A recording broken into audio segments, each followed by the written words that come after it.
the success of Frampton Comes Alive was sort of like my dear friend Cameron Crowe puts it, I had the look on my face like I'd been shot in a rocket to outer space, and I didn't know how to get down. So it was very surreal.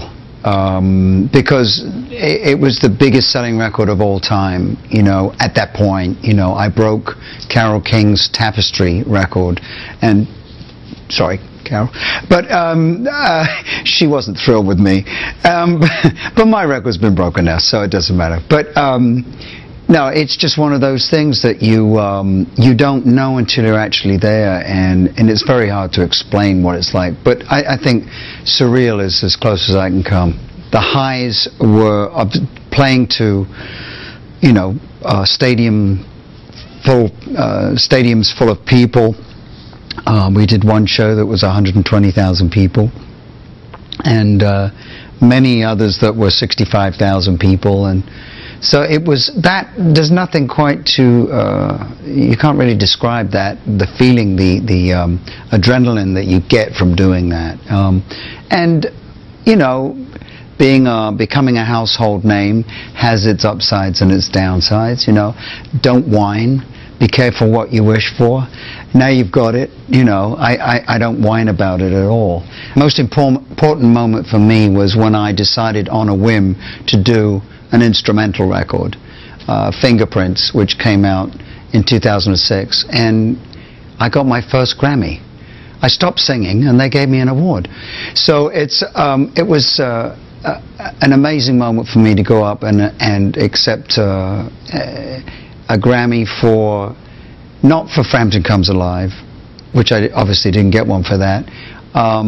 The Eagles got it for that year, which they should have, for Hotel California. But I went up and accepted the award as the musician and not the pop star, and it was a great moment for me. Touring is very different now from back then. We were much younger, and things.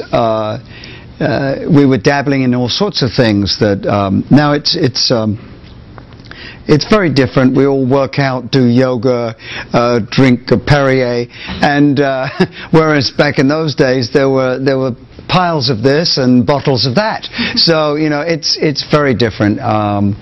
And I think it's taken me this long to really work out how to tour, and we're doing. This will be a year-long tour worldwide, most of it being in the States, but so we won't be finished until this time next year. So we have to stay in shape. I had decided to become an American citizen long before 9/11, but on 9/12 I got up that day and said, I've been putting this off too long and procrastinating, and I just felt this was the time to do it, because I've had the benefits of living in America and working in America, and America's been very good to me, you know. So it was time, and also obviously I had a green card, which meant that I could live in America, US, and pay taxes and everything but vote. I couldn't vote. So that was now extremely important to me after all this time, and especially what just happened.